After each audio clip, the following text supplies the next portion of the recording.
Bro sis, lo tahu nggak sih kalau belakangan ini timnas Indonesia lagi jadi bahan omongan. Bukan cuma di Indo, tapi juga di luar negeri. Jadi ceritanya, ambisi Garuda buat tembus Piala Dunia 2026 tuh makin gede. Dari sejak eranya Coach Shin Tae-yong, PSSI rajin banget masukin pemain naturalisasi. Nama-namanya lo pasti udah familiar. Ada Sandy Walsh, Kevin Dix, sampai Ole Romeni yang baru-baru ini join. Nah, strategi naturalisasi ini awalnya sempat jadi bahan pro kontra di Indo. Ada yang bilang bagus karena emang bikin timnas lebih kompetitif, tapi ada juga yang nyinyir. Katanya malah nunjukin kalau pembinaan pemain lokal masih lemah. Tapi yang bikin menarik, ternyata langkah ini sekarang ditiru sama Vietnam juga. Yes, Federasi Sepak Bola Vietnam alias VFF tuh katanya lagi siapin rencana gede. Mau rekrut sampai 100 pemain diaspora. Gila nggak tuh? Mereka bahkan udah mau revisi aturan kewarganegaraan biar gampangin proses naturalisasi. Jadi kalau di kita cuma belasan pemain diaspora yang masuk radar, di Vietnam tuh skalanya udah serius banget, kayak bikin timnas baru.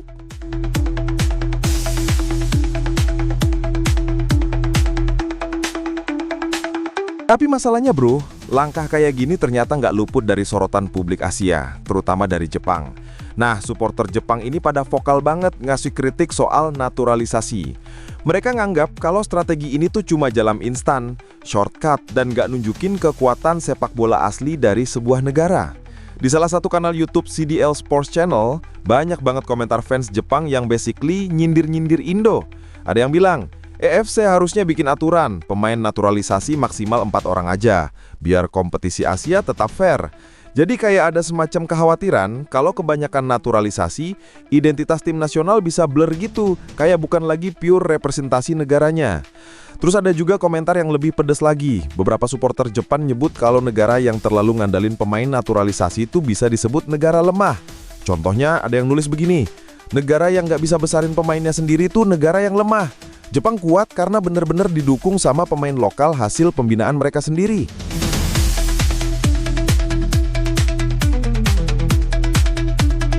Lo kebayangkan gimana pedesnya tuh sindiran? Apalagi mereka nambahin lagi, katanya Indonesia belum pantas disebut kandidat Piala Dunia 2026, meski lolos ke babak kualifikasi.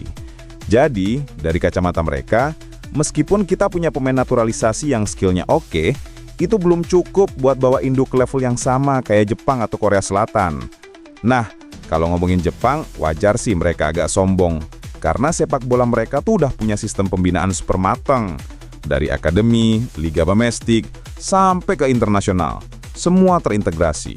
Jadinya, pemain lokal Jepang bisa berkembang pesat, tanpa harus pinjem darah dari luar. Bahkan pemain-pemain mereka kayak Mitoma, Kubo, Minamino, semuanya produk lokal yang ditempa dari bawah. Jadi mereka nganggep kalau naturalisasi bukan solusi jangka panjang. Balik lagi ke Indo. Kalau dari perspektif kita, naturalisasi itu ibarat obat cepet. Kita butuh banget pemain dengan pengalaman Eropa buat naikin level permainan.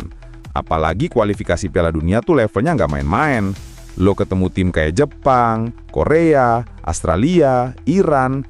Kalau ngandelin pemain lokal yang belum terbiasa main di liga top, itu bakal berat banget. Jadi naturalisasi itu kayak booster buat ngejar gap.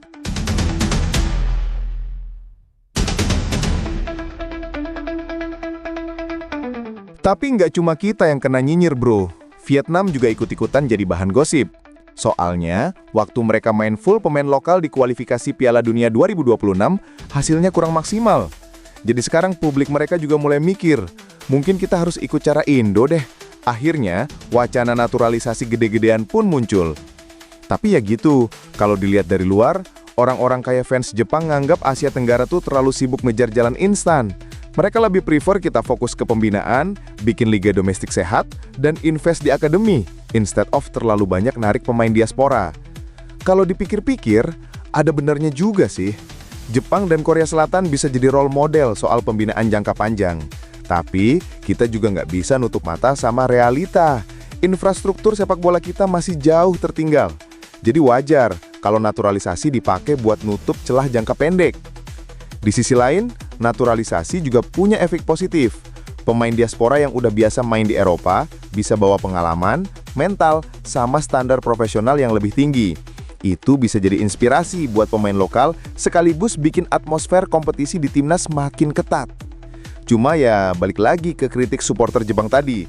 Mereka nganggap kalau terlalu banyak naturalisasi, nanti timnas jadi kehilangan jati diri. Kalau Indo bisa nemuin balance antara naturalisasi dan pembinaan lokal, itu baru ideal.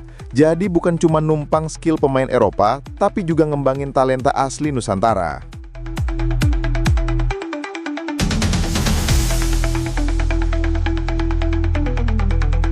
Jadi gini brosis, intinya langkah Indonesia dan Vietnam ini kayak pisau bermata dua. Di satu sisi bisa bikin performa timnas naik level, di sisi lain bisa jadi bahan sindiran kayak sekarang. Apalagi buat Jepang yang udah punya sistem sepak bola mapan. Mereka nganggap jalan instan ini agak memalukan. Pertanyaannya sekarang, lo sendiri tim #pronaturalisasi apa tim #fokus pembinaan? Karena dua-duanya punya plus minus. Kalau naturalisasi doang, timnas kita jadi kayak project instant noodle, cepet jadi tapi nggak sehat jangka panjang. Kalau cuma pembinaan, kita bakal lama banget ngejar gap Asia. Bisa-bisa udah 2050 baru lolos Piala Dunia. So, mungkin jawabannya ya di tengah-tengah. Naturalisasi tetap jalan, tapi jangan lupa seriusin pembinaan pemain lokal juga. Karena suatu saat, yang bakal benar-benar bawa identitas bangsa ya pemain asli kita sendiri. Dan mungkin ketika hari itu datang, kita udah nggak bakal lagi kena nyinyiran dari supporter Jepang atau negara lain.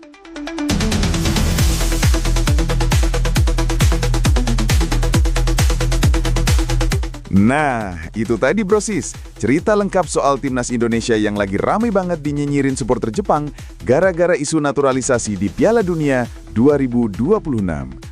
Sekarang gue pengen dengar pendapat lo semua. Lo tim pro naturalisasi atau tim fokus pembinaan lokal? Tulis jawaban lo di kolom komentar, kita diskusi rame-rame di bawah. Jangan lupa juga buat like, share, dan subscribe channel ini supaya lo nggak ketinggalan update terbaru seputar sepak bola Indonesia dan dunia. Inilah sepak bola, and this is La Football.